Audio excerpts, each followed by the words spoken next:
Now, the organization experts at Calm Order have some great tips for us.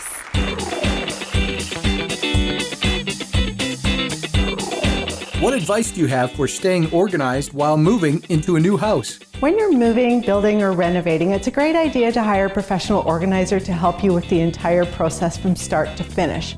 They can help you with logistics and move planning and set you up right from the beginning so you're organized and ready to go.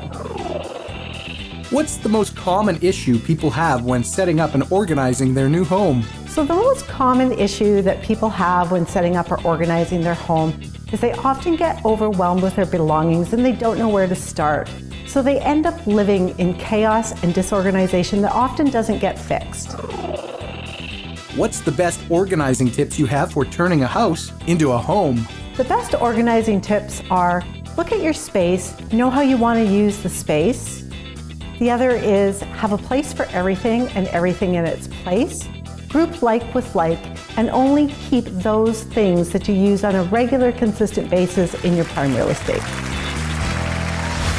Thanks for watching The Mark and Mandy Show. Like our video by clicking below and subscribe to our YouTube channel.